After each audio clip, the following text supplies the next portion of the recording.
Everything I do, and everything I do professionally, my life, has been shaped by 7 years of work as a young man in Africa. From 1971 to 1977, I look young, but I'm not. I worked in Zambia, Kenya, Ivory Coast, Algeria, Somalia, in projects of technical cooperation with African countries. I worked for an Italian NGO. And every single project that we set up in Africa failed. And I was distraught. I thought, age 21, that we Italians were good people and we were doing good work in Africa. Instead, everything we touched, we killed.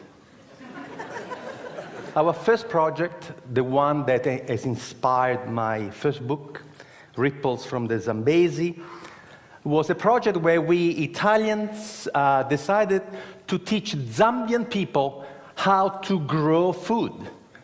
So we arrived there with Italian seeds in southern Zambia, in this absolutely magnificent valley, going down to the Zambezi River, and we taught the local people how to grow Italian tomatoes and zucchini. And of course, the local people had absolutely no interest in doing that, so we paid them to come and work, and sometimes they would show up. And we were amazed that the local people in such fertile valley would not have any agriculture. But instead of asking them how come they were not growing anything, we simply said, thank God we're here. Just in the nick of time to save the Zambian people from starvation.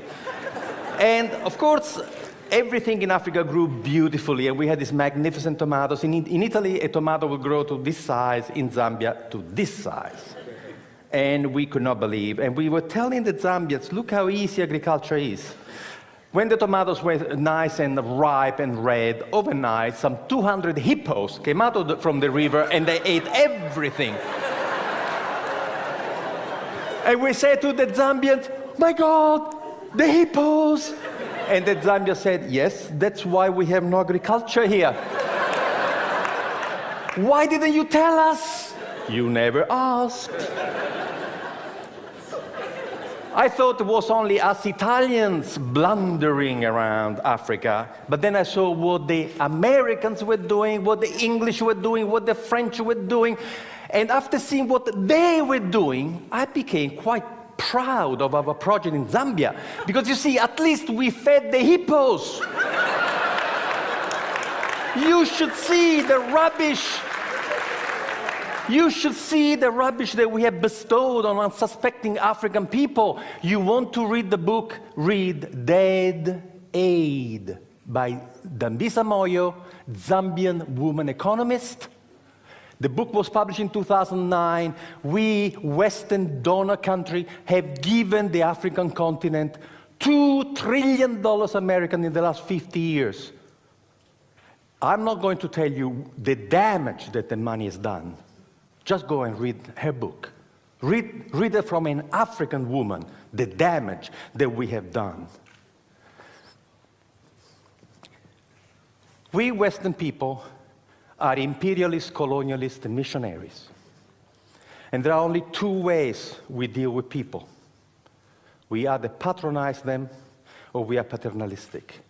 The two words come from the Latin root pater, which means father. But they mean two different things.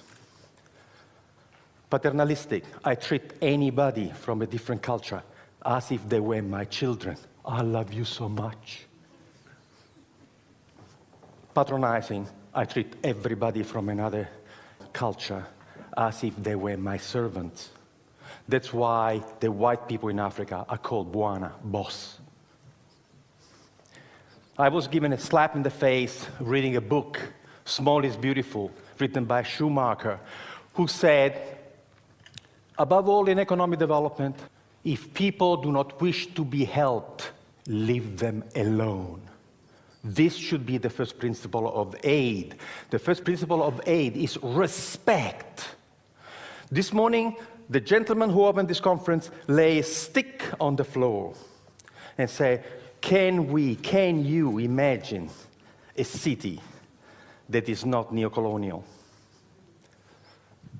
I decided when I was 27 years old to only respond to people. And I invented a system called enterprise facilitation, where you never initiate anything, you never motivate anybody, but you become a servant of the local passion, the servant of local people who have a dream to become a better person. So what you do, you shut up, you never arrive in a community with any ideas, and you sit with the local people. We don't work from offices. We meet at the cafe. We meet at the pub. We have zero infrastructure. And what we do, we become friends. And we find out what that person wants to do. The most important thing is passion. You can give somebody an idea. If that person doesn't want to do it, what are you going to do? The passion that the person has for her own growth is the most important thing. The passion that the man has for his own personal growth is the most important thing. And then we help them to go and find the knowledge, because nobody in the world can succeed alone. The person with the idea may not have the knowledge, but the knowledge is available. So years and years ago, I had this idea, why don't we for once, instead of arriving in a community to tell people what to do, why don't for once listen to them, but not in community meetings? Let me tell you a secret. There is a problem with community meetings. Entrepreneurs never come. And they never tell you in a public meeting what they want to do with their own money, what opportunity they have identified. So planning has this blind spot. The smartest people in your community, you don't even know, because they don't come to your public meetings. What we do, we work one-on-one. And to work one-on-one, you have to create a social infrastructure that doesn't exist. You have to create a new profession. The profession is the family doctor of enterprise, the family doctor of business, who sits with you in your house, at your kitchen table, at the cafe, and helps you find the resources to transform your passion into a way to make a living. I started this as a tryout in Esperance, in Western Australia. I was doing a PhD at the time, trying to go away from this patronizing bullshit that we arrive and tell you what to do. And so what I did in Esperance that first year was to just walk the streets. And in 3 days, I had my first client, and I helped this first guy who was smoking fish from a garage, was a Maori guy. And I helped him to sell to the restaurant in Perth, to get organized. And then the fisherman came to me to say, you the guy who helped Maori, can you help us? And I helped these 5 fishermen to work together and get this beautiful tuna, not to the cannery in Albany for 60 cents a kilo, but we find a way to take the fish for sushi to Japan for $15 a kilo. And the farmers came to talk to me, say, hey, you help them, can you help us? In a year, I had 27 projects going on, and the government came to see me to say, how can you do that? How can you do? And I said, I do something very, very, very difficult. I shut up and listen to them. So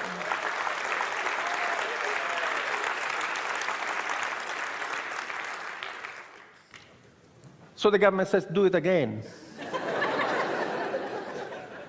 We've done it in 300 communities around the world. We have helped to start 40,000 businesses. There is a new generation of entrepreneurs who are dying of solitude. Peter Drucker one of the greatest management consultants in history, died aged 96 a few years ago. Peter Drucker was a professor of philosophy before becoming involved in business. And this is what Peter Drucker says. Planning is actually incompatible with an entrepreneurial society and economy. Planning is the kiss of death of entrepreneurship. So now you're rebuilding Christ Church without knowing what the smartest people in Christ Church want to do with their own money and their own energy. You have to learn how to get these people to come and talk to you. You have to offer them confidentiality, privacy. You have to be fantastic at helping them. And then they will come, and they will come in droves. In a community of 10,000 people, we get 200 clients. Can you imagine in a community of 400,000 people, the intelligence and the passion? Which presentation have you uploaded the most this morning? Local, passionate people. That's who you have uploaded. So what I'm saying is that entrepreneurship is where it's at. We are at the end of the first industrial revolution, non-renewable fossil fuels, manufacturing, and all of a sudden, we have systems which are not sustainable. The internal combustion engine is not sustainable. Freon way of maintaining things is not sustainable. What we have to look at is at how we feed, cure, educate, transport, communicate for 7 billion people in a sustainable way. The technologies do not exist to do that. Who is going to invent the technology for the green revolution? Universities, forget about it. Government, forget about it. Would be entrepreneurs, and they're doing it now. There's a lovely story that I read in a futurist magazine many, many years ago. There was a group of experts who were invited to discuss the future of the city of New York in 1860. And in 1860, this group of people came together, and they all speculated about what would happen to the city of New York in 100 years. And the conclusion was unanimous. The city of New York would not exist in 100 years. Why? Because they look at the curve and say, if the population keeps growing at this rate, to move the population of New York around, they would have needed 6 million horses. And the manure created by 6 million horses would be impossible to deal with. They were already drowning in manure.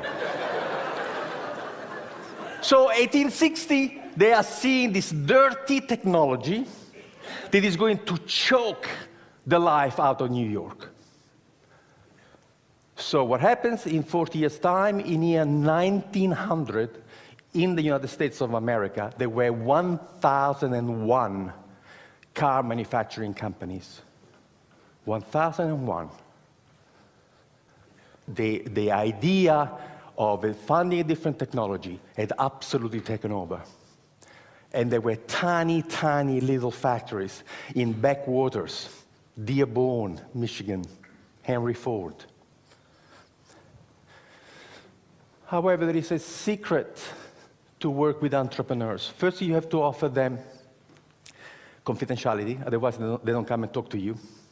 Then you have to offer them absolute dedicated, in passionate service to them. And then you have to tell them the truth about entrepreneurship. The smallest company, the biggest company, has to be capable of doing 3 things beautifully. The product that you want to sell has to be fantastic. You have to have fantastic marketing. And you have tremendous financial management. Guess what? We have never met a single human being in the world who can make it, sell it, and look after the money. Doesn't exist. This person has never been born. We've done the research, and we have looked at the 100 iconic companies of the world: Carnegie, Westinghouse, Edison, Ford, all the new companies, Google, Yahoo, There's only one thing that all the successful companies in the world have in common. Only one. None was started by one person. Now we teach entrepreneurship to 16 years old in Northumberland, and we start the class by giving them the first 2 pages of Richard Branson's autobiography, and the task of the 16 years old is to underline in the first 2 pages of Richard Branson's autobiography how many times Richard uses the word I, and how many times he uses the word we. Never the word I and the word we, 32 times. He wasn't alone when he started. Nobody started a company alone. No one. So we can create a community where we have facilitators who come from a small business background, sitting in cafes, in bars, and are your dedicated buddies, who will go to you what somebody did for this gentleman who talked about, this epic. Somebody who will say to you, what do you need? What can you do? Can you make it? Okay, can you sell it? Can you look after the money? Oh, no, I cannot do this. Would you like me to find you somebody? We activate communities. We have groups of volunteers supporting the enterprise facilitator to help you to find resources and people. And we have discovered that the miracle of the intelligence of local people is such that you can change the culture and the economy of this community just by capturing the passion, the energy, and imagination of your own people. Thank you.